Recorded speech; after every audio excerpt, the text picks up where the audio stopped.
Sveiki, mano vardas Šaila ir šis vaizdo įrašas buvo sukurtas naudojant dirbtinį intelektą. Srovdi OI buvo įkurta 2020 metais su privačiu kapitalu, siekiant sujungti daugelio metų patirtį rinkodaros, pardavimų ir IT paslaugų srityse su besivystančia dirbtinio intelekto sritimi.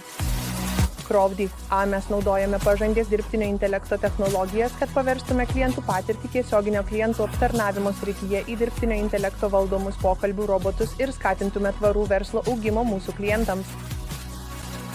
Mūsų misija yra padėti įmonėms įgalinti save su intelektualiomis dirbtinio intelekto sprendimais, kurie optimizuoja klientų sąveikas, didina auditorijos įsitraukimą į prekės ženklą ir skatina pardavimų augimą. Turėdami didelę patirtį IT, pardavimų, rinkodaros ir verslo konsultavimo srityse bei gilų supratimą apie klientų elgsenos veiksnius, mūsų komanda kuria adaptyvias ir savarankiškai besimokančias sistemas, kurios ne tik gali atsakyti į vartotojų užklausas, bet ir numatyti vartotojų poreikius. Nedvejodami susisiekite su mumis dėl daugiau informacijos.